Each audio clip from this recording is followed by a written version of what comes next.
Hello! Hey! So, we finally have got around to doing the video review for Season 6, Episode 10, The Winds of Winter. I don't know what you're talking about. We're doing this the day of. And, so, guys, so much happened in this episode that took a little bit longer to wrap the brains around it. It's pretty crazy, pretty wonderful, pretty majestic. It was my favorite season finale so far. Definitely my top 5 of my favorite episodes. Took us as long to wrap our brains around this episode as it did for us to wrap around how, ridiculous the Dornish storyline has become. Yeah, but at least they did the only thing that they could do to try to make Dorne somewhat less nauseating in this episode, which we will talk about. So, I don't really, without further ado, holy crap, the first, 15 minutes are in King's Landing, and, make the King's Landing storyline great again. It was the Donald Trump of King's Landing story comebacks, because there have been so many episodes over the last 2 or 3 seasons in King's Landing that I was not a fan of, and this was so entertaining. Don't bring Donald Trump from start to finish. Oh, don't worry, I'm bringing Hillary Clinton in too because she reminds me so much of Cersei. But it was the music, the score by Ramin Djawadi. I don't know his name. I'm not even gonna try to pronounce that dude's was name. Awesome, and I saw some reviewers saying that it kind of was reminiscent of The Leftovers, which is the other HBO show that's done by Damon Lindelof that's really good. Which will unfortunately be coming to an end. It will, but it did get a third and final season. Reviews of that one. We're going to review The Leftovers. Leftovers reviews. Maybe that'll be what happens in the break. Come up with a cool name like Reheated Leftovers. So, a lot of stuff happened. A lot happened. It was time for Loras to have his trial, and he was basically like, "Yeah, I've had some gay sex. I've committed buggery and falsehood, and I've been arrogant." Who hasn't committed buggery and falsehood? I haven't committed buggery. I've probably committed a lot of falsehood. Never buggery though. And then they're like, "Brother Loras, welcome to the fold. Let us mutilate you and carve you up and give you the 7-pointed star." Marjorie, who's been playing this game the whole time with the High Sparrow, is at the same time that she's telling her father to sort of faith is the way, she's also saying, you promised me that you wouldn't hurt my brother, and he's like, I've kept my promise. The High Sparrow was just at the height of his arrogance and his just douchiness in this episode, and his false piety. When you can tell he's just getting off on power like all the rest of them, and it was just so creepy the way it built. The way it kept building, and it kept building in the music, and it was, you knew something terrible was going to happen. You knew this was probably what's going to happen, but it didn't matter anyway because it was it was Hitchcockian, the way they built the suspense up. It was great. Grand Maester Pycelle being shanked to death by the kids was just, that was screwed up. Good riddance. Let's be honest. Such a the most dramatic thing, the most traumatic thing about that is that the prostitute that he had been, canoodling with beforehand never got paid. And I'm sorry, okay? If you sleeping with Grand Maester Pycelle, you should get some type of reward for that. That is. So everybody lost out on that one. That was just really creepy. This is the closest Game of Thrones. Pycelle getting shanked or that chick having to sleep with him. All of it. Yep. This is just the closest Game of Thrones has come to psychologically being horrifying. That poor fool Loras. Not Loras. Lancel. Lancel seeing that kid and knowing something was wrong. First mistake. Why would you chase after the kid? I don't get why I'm not chasing after the kid. Yeah, you chasing after the kid? I'd have been like, that kid's probably up to no good. And then when Marjorie is like, look, Cersei knows that if she doesn't come to this trial, that the consequences are going to be very severe. They will never be the same. Because she will have goofed. She knows this, and yet neither her or Tommen are there, and this must mean that Cersei is not intending to be there, and that must mean that she's okay with risking facing any consequences, which must mean that she has something up her sleeve. Marjorie is very intelligent. She figures that out very quickly. She's like, we need to get out of here. We need to flee. And then they could have used Denethor. I mean, telling them to flee. Yeah. Flee for their lives. That would have been really useful. Would have been. But essentially, it's a tragedy. The whole story, of this sequence plays out tragically. As hilarious as it was upon first viewing it, I mean, it's really, really dark. I mean, everyone blows up. Yeah. Cersei did, in fact, use the wildfire plot that the Mad King wanted to use, which is why Jaime Lannister killed him. And so Cersei, in effect, sort of does a Mad Queen thing and blows up the Great Sept of Baelor, which is a nod to what happened in the books when she burns the Tower of the Hand in the 4th book. But this was so much more impactful, and we saw the deaths of Kevin Lannister, Mace Tyrell, Loras Tyrell, Marjorie Tyrell, the High Sparrow. Let's be honest, the only death that moved me was Marjorie. And Loras, somewhat. And then, I liked him. Of course, the self-fulfilling prophecy. Everything that she's done has been about trying to gain power so that she could avoid the fate that the witch prophesied over her. And it's just been nothing but self-fulfilling prophecies, and everything she's done has sort of either directly or indirectly led to the deaths of her children. Tommen commits suicide. Because he was weak. And this is King's Landing, after all. So he had to jump off the King's Land, sometimes. Oceans rise, empires fall. Cersei has lived to see it all. Oh, man. I'm not going to lie. I like Tommen going into season 5. I never did. The more he had to become the more kingly he tried to be, the more he annoyed me. Because he was just bad at it. It's kind of sad because in the books he's 5. And it's what I'm about to say is dark. But if in the book his 5-year-old little self just jumps out the window, I'd still laugh. Yeah, I'd still laugh. Don't send me hate mail. He's not real. I felt bad for Tommen in the sense that I never disliked him. He just shouldn't have been king. No. But he was king beyond his control, so it's not even like you can be mad at him for being king and being weak. He's a weak little kid. It's not the kingly stuff. It's the fact that he was king, and he still kind of just let himself be a pushover. Because true story, no matter how evil my mother was, I told her this the other day. She had no idea what I was talking about because she refused to watch Game of Thrones. Tried to explain Battle of the Bastards. She was like, which one is the bastard? I was like, both of them.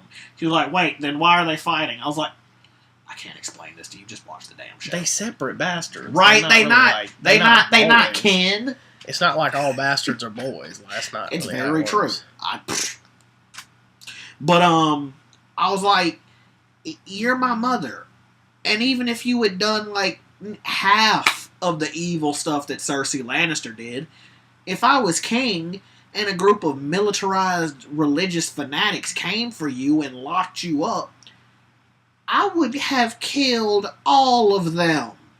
The situation in King's Landing never would have gotten out of control had I been king, had you been king, had Joffrey still been king. Tommen just wasn't... He didn't have what it took. That's a reoccurring theme of people in this show just not having what it takes. He didn't have what it takes. Theon didn't have what it took. Euron doesn't have the trees he thinks it's going to take to build his 1,000 ships. I'm always going to come back to the fact that man can't build 1,000 ships. And if I see him with 1,000 ships, I'm going to call bullshit. Oh, it's raining. Yeah, I don't think that Euron is capable of building 1,000 trees. I don't think Euron is capable of doing anything successful besides killing his brother. Building 1,000 trees. I don't think Which, let's be honest, killing Balon Greyjoy shouldn't have been that hard. He was a crusty old man on a rickety bridge during a rainstorm. I am the storm, brother. This episode kind of like defeated that. But you know, yeah. So look, King's Landing. It went out with a bang this season. Hey, what's Tommen's favorite band? Fallout Boy. Oh. Oh man. So gold was his shroud. Yeah, like there was a lot to say about that. I really enjoyed the conclusion to this story. Kind of like Arya's and Bravos. Maybe it took a little bit too long to wind down, get to the point, whatever. Maybe it didn't go the way everyone might have predicted it was going. But it ended very satisfactorily. I think it ended realistically. It felt like Game of Thrones. So good job on wrapping up the King's Landing storyline. Yeah. And honestly, they left us in a worse place than when we started. Yeah, and Cersei being the queen is sort of going to be a good setup for next season. I predict she's going to die hard. I don't think Jaime... And soon. I think Jaime's about done with her at this point. I think the look between the two of them at the end was pretty definitive of like, you goofed this time. We rewatched the episode, did not notice the first time around Qyburn. that fool named Qyburn, Hand of the King. Hand of the Queen. Yeah. Whatever. And I get a feeling that the Mountain is Lord Commander of the Kingsguard, which is weird. You feel like you have to talk in order to be Lord Commander. That's a little weird. But Septunella. The stuff with Septunella is really creepy. I feel like that was a little... I do not feel sorry, so do not misinterpret it. I do not feel sorry for she was a wretched person. She was horrible.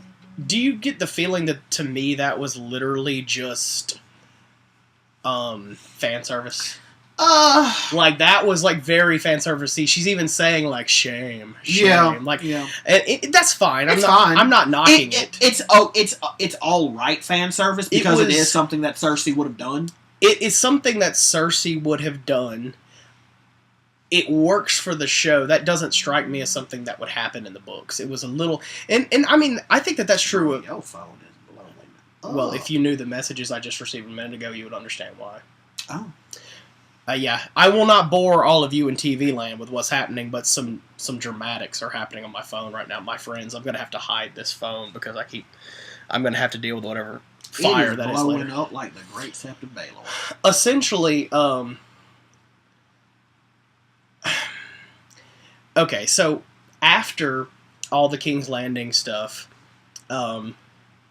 we got over to Sam and Gilly made their way to the Citadel, which looked amazing. It looked awesome. This has been the season of everything looking cool. Hornhill looked awesome. Citadel looked awesome. River Run looked awesome. King's Landing, as always, looked really cool. Winterfell looked awesome. So the twins looked really like cool. A pile of shit. But it was shot beautifully. It looked like an awesome pile of shit. Yeah. And so Sam, he gets there. There's the great moment where they're like, "This is most irregular." And I was thinking they were gonna be like, the Lord Commander got shanked 2 weeks ago or something. But I'd be like, how did y'all know? And I like how they take Sam into the library, and he has this wonderful... It was such a nice little moment, like this nice little happy moment in like a sea of like hate and like drama and stuff. Which means next season a lot of hatred. It was like... Samwell Tarly. And yes, it's cliche because everyone said this, but it was exactly like Belle seeing the library in Beauty and the Beast. It was like... Not since I was, 2 or 3 years old have I been so moved by a sequence of a library. So that was sort of like an early indication that I would be, a very book-oriented person. Lots of books. Yeah. So, it was a big library. It was nice. I was more impressed with the fact that the cool little thing you see in the opening intro was just hanging up. They had them like globy thingies like hanging. It was really cool. It was cool. So what happened after that? Then we got the twins. We got Jamie talking to Walder Frey. Walder Frey kind of be like, I'm a big shot too. Here we sit. We're two warriors. Kingslayers. Two Kingslaying warriors. I don't know why I went like angry redneck Southern with Walder Frey. Because he would be a redneck. And Jamie was like, you're just like a piece of crap. Like, if we have to keep... He was like, we gave you the Riverlands to hold on to the Riverlands. If we have to keep riding up here to, like, give them back to you, what do we need you for? And then, of course, all of that was just a way of, like, establishing that storyline for this episode so that we could get the big moment. And I'm not going to lie. I did not see Arya killing Walder Frey in this episode. I didn't see it coming. I was blindsided by this. This is an episode where... Didn't see it coming, mainly because I thought that they were going to go with realistic time travel here, and it was going to take her a while to get back to Westeros. Which is funny because... me too. I thought that it would take her longer. I thought no one was the end of her story this season. Mm-hmm. I didn't think that she would have had time to get back. But you know what? It's funny because we say that, but this is the season where... people have been teleporting everywhere. All Jon and Sansa all over the north, Littlefinger, the Vale, Molestown, and Varys, Brienne and Pod, and Varys has been zipping to Dorne and then Marine back. But let's just address this. What's happening as time is passing, right? Time's just passing, and it's passing different relative to different stories and different characters. And I mean, clearly. Like when you see Lady Olenna in Dorne, that's been at least a fortnight. When Cersei's crowned, that's a fortnight after the King's Feud. All these things Fortnight of fright. Those are things that are happening in different time frames. So, I mean, it's not really that people are teleporting. The show is just trusting at this point that travel is not going to be something that you want bogging down forward story progression. And what you're seeing, Lord of the Rings. And what you're seeing is.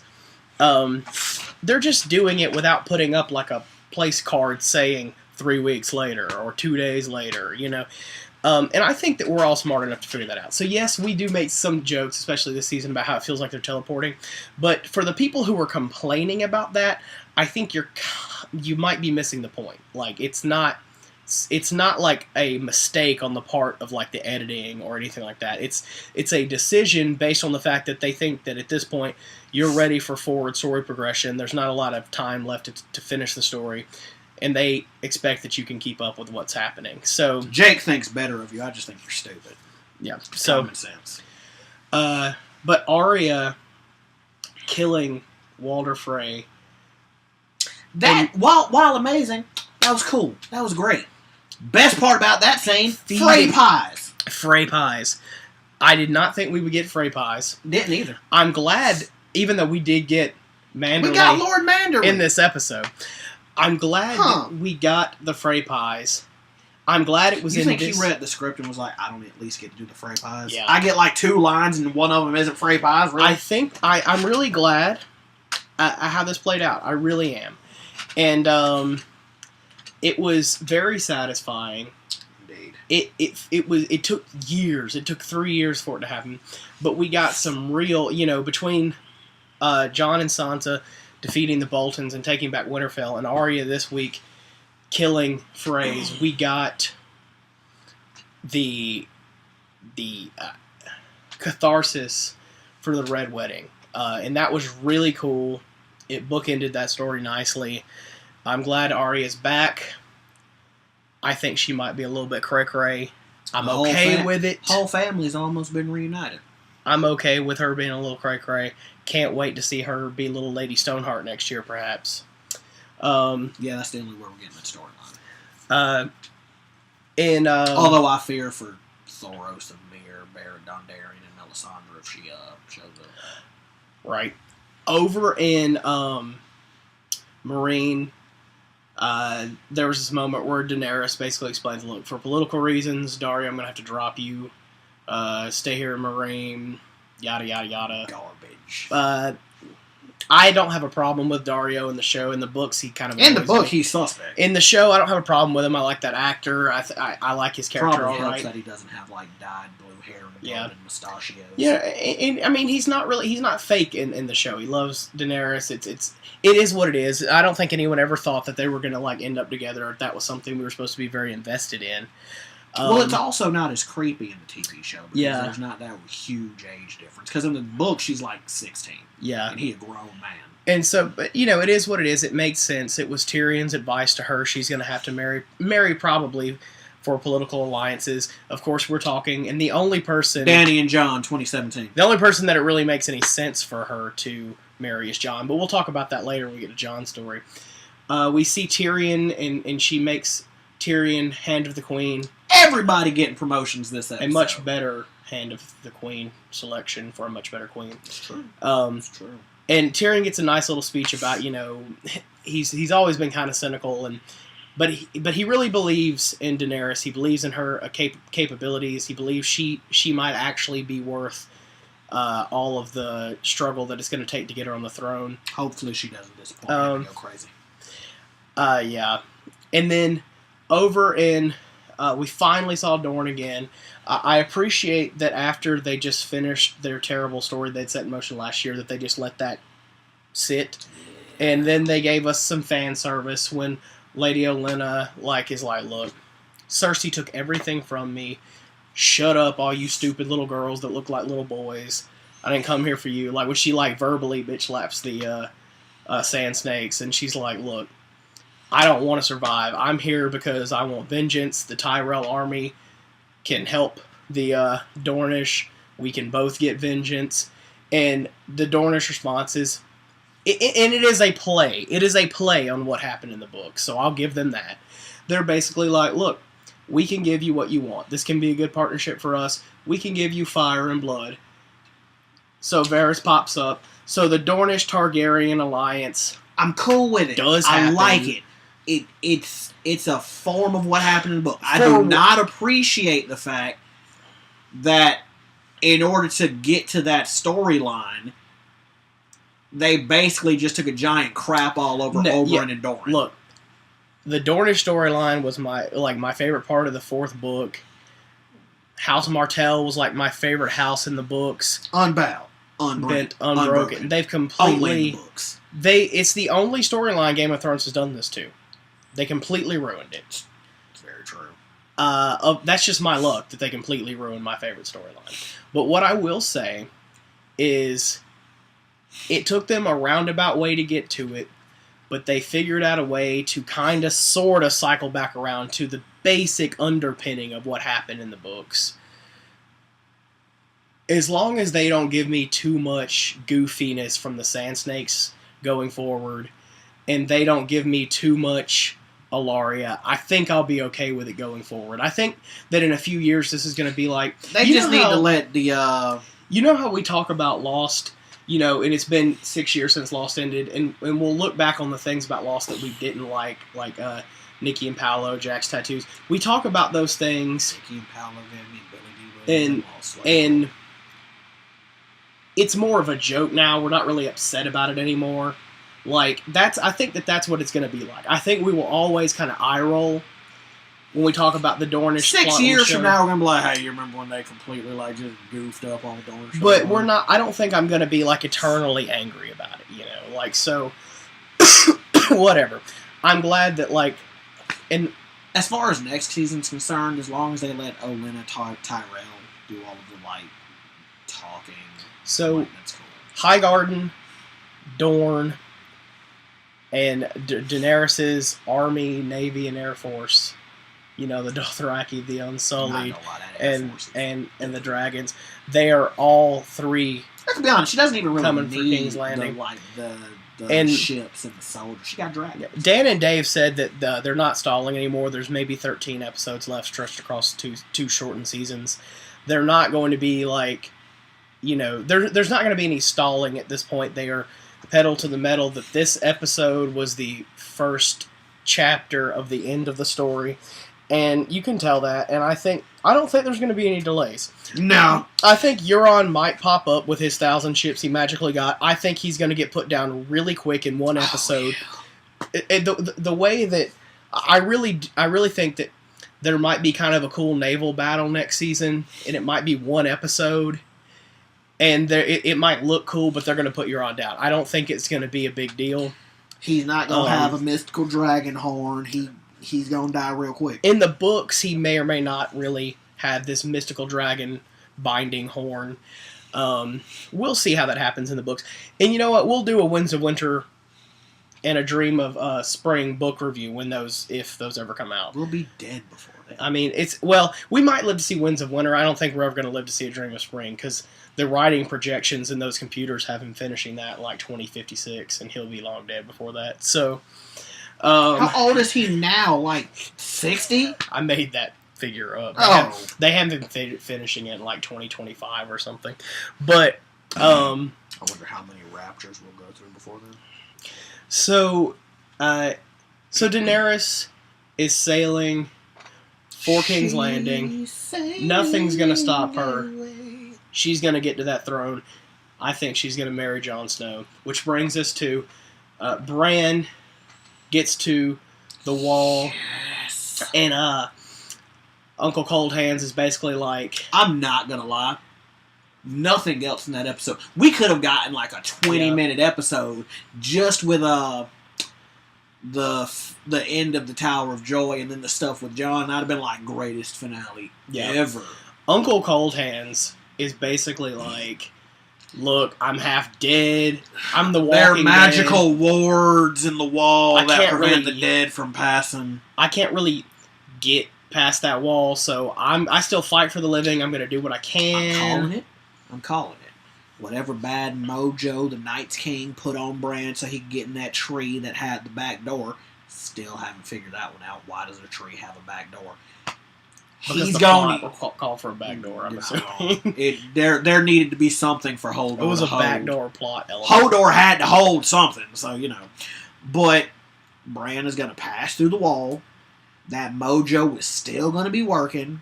And old Coldemort going to walk right through with his demonic eyes demons. Yeah, Coldemort is definitely coming. And it is going to be bad news for everybody. So, I agree with all of that. And that didn't happen this season. So, I think at least by the end of next season for sure. But Bran goes, he links back up with the Weirwood tree there. And we get the completion, finally, of the Tower of Joy sequence. Oh, sweet. Young Ned Stark goes in, finds his sister Lyanna Stark bleeding out, dying. She then whispers to Ned something that we can't really hear, but then we can hear as she says, "Protect him. Robert will kill him if he finds out. You know he will. Promise me, Ned." A baby is handed to Ned.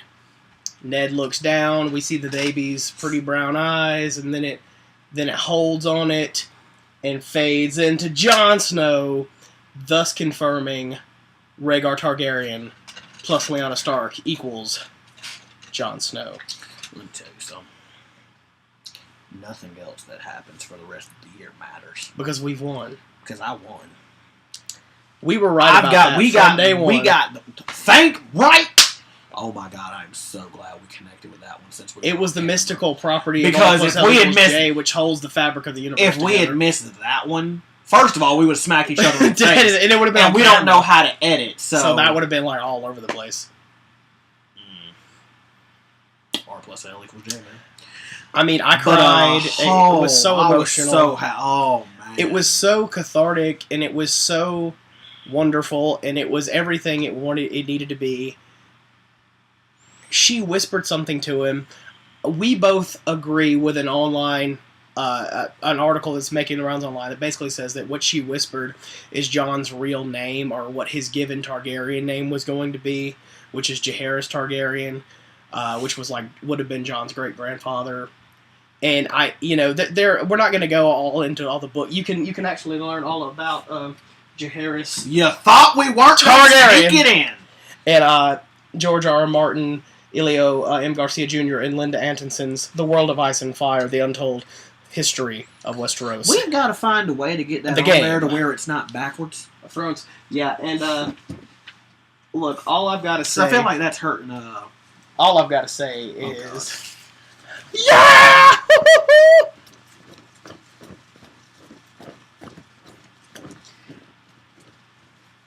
Man pulled a giant banner out of nowhere. He's still waving it. He's still waving it. My boy, Oh God. John Starkgarian.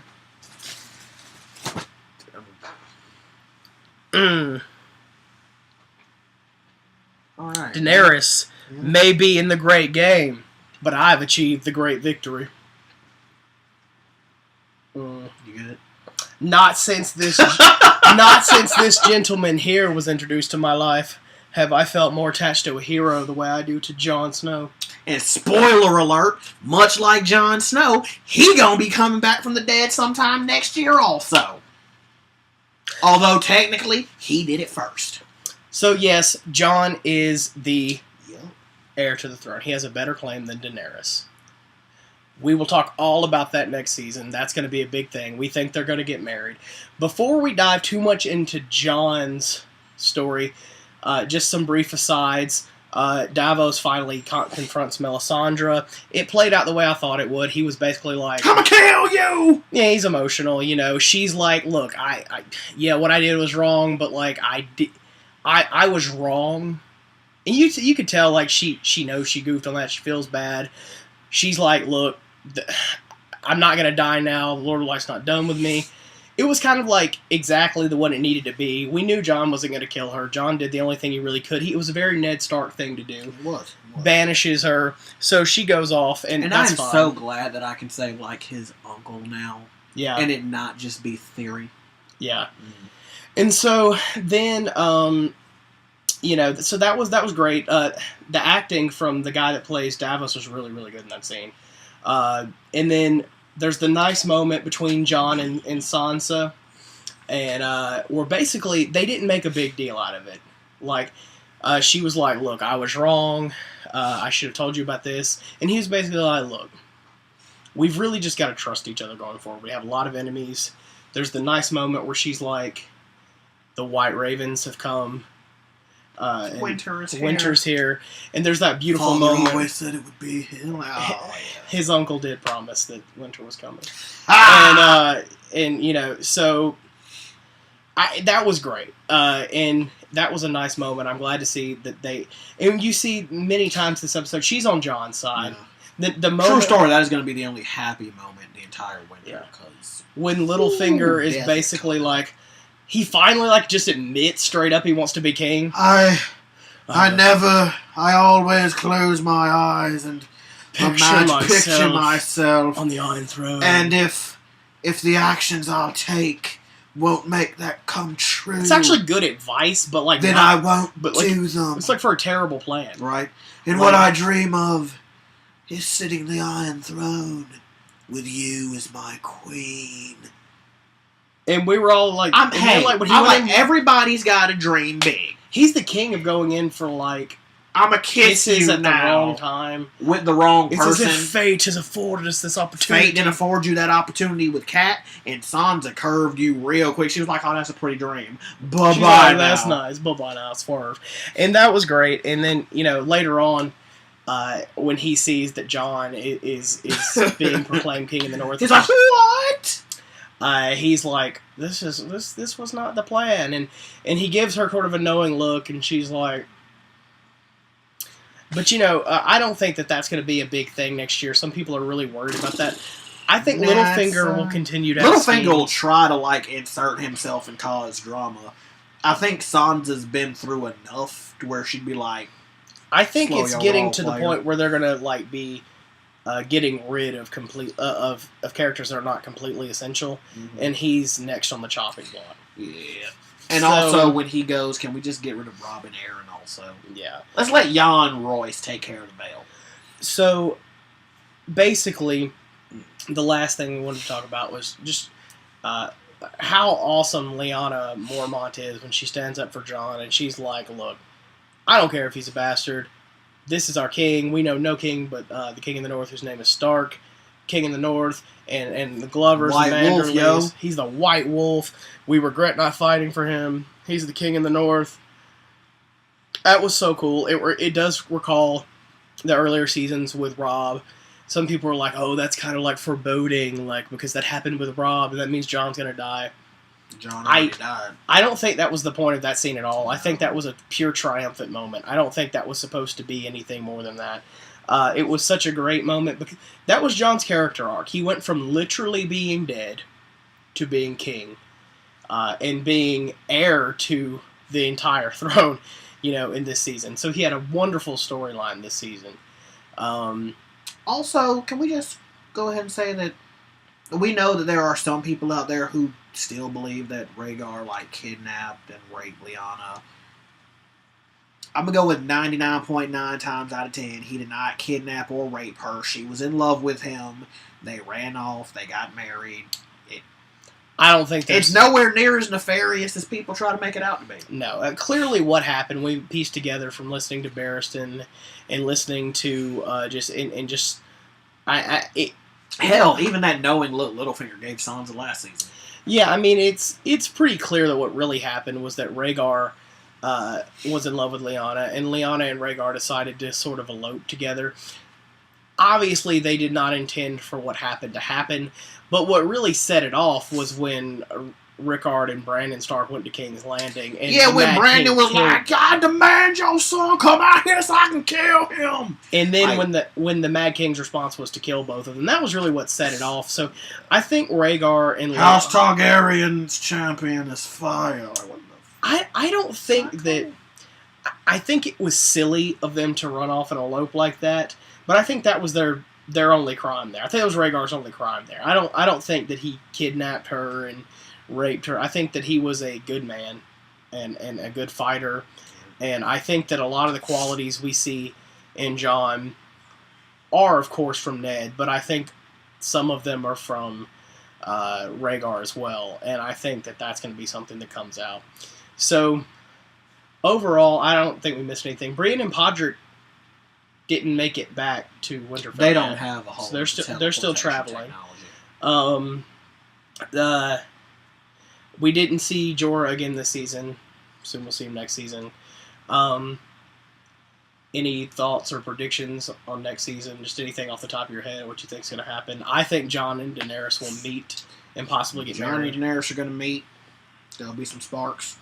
Jaime's going to kill Cersei. Jorah's going to go to a Shy. Euron going to die real quick. I'd laugh if it was like in the opening minutes of the first episode. It wouldn't surprise me if it was the first episode, really. I don't think that they're going to be stalling on that. Sam is going to learn some things and some stuff. Bran is going to probably have some more visions. Arya will run into her direwolf, Nymeria. Arya is and going a version to of the Super PAC. Arya is also going to keep updating her Westerosi cookbook. We will see Ghost again. If he's not too expensive. I'm sorry, okay? I call complete bull in the Battle of the Bastards. It's too expensive to have the dire wolf. And the scenes before that, we see 3 dragons burning down a bunch of CGI ships. Yeah, I don't understand that. But so yeah, I agree with all of that. I think that's all possible. And we gonna get paid the pig boy. Better not, but we might. We're not gonna get paid the pig boy. So maybe this time next year we will actually have The Winds of Winter as a book to review around the same time that we get season 7. You're getting ahead of yourself. So we'll get The Winds of Winter once the show is completely over. So and by The Winds of Winter, I mean winter itself. The book still won't be out. Yeah. So those were our thoughts on this season. It was I think it's tied with season 4. Maybe it might be my favorite season. I don't know. I might have to think about that for a couple of weeks. It's tied with season 4 for my favorite season. It was my favorite finale. I think they did a very nice job, considering they didn't have a book to work on, of going with playing it safe on a couple of things, being like, this is what George is probably going to do, taking some things George told them and putting their own twist in it, and then cycling back and taking stuff from the fourth books that they didn't get around to yet and putting it back in and doing those in a good way. Overall, I think they did a good job producing 10 episodes when they didn't have a book to base it on. So, if this is what we can look forward to in the last 2 seasons, I think that the story's in good hands, even if George never finishes the books. So, it was great. Hope it wins the Emmy. We're never going to get sponsored again. Because we're forever saying that man never going to finish that book series. So, but I'm only going off what I can observe. That man's been writing that book since 2011. So thank you to everyone, Rachel, Taylor over at Zombies Ruin Everything. Go check it out. That man makes some ZombiesRuinEverything.com. That man makes some great YouTube videos. He makes good YouTube videos, better YouTube videos than we do. Writes good movie reviews. He's a cool guy. We should have him on next season.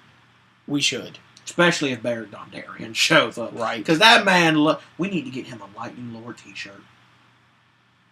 Pretty dope. Yeah. So, thank you again, everyone who watches. I know that there are a couple of you out there that do watch these, so thank you. And I like to assume there are people watching these besides just our family. And we will friends. do something probably in between Game of Thrones. Like I said, I'm literally going to buy the Game of Thrones cookbook and just do various we might go chapter by chapter through this World of Ice and Fire book. If there's any news about the Winds of Winter book, like in all seriousness, the book really probably will be finished within the next year. If there is any update, if the book really comes out, all joking aside, book review coming your way. So. My prediction is spring next year. Because he was supposed to get it out spring 2 years ago. Then he was supposed to get it out spring this year. So 3 years late is about his average. So I think he might be able to stave off the Nacho Mountains just long enough to finish it. I'm going to get married, have a kid, and there'll be a man grown before that book series is out. Well, I mean, I agree with you. It'll definitely be before Dream of Spring comes out. For sure. That one's never going to happen. But we will have a Dream of Spring in 2 years. So, thank you guys. Valor Margulis. Oh God, it's about to bring it back out. And Fire and Blood. Oh, it's backwards this time. More Fire and Blood.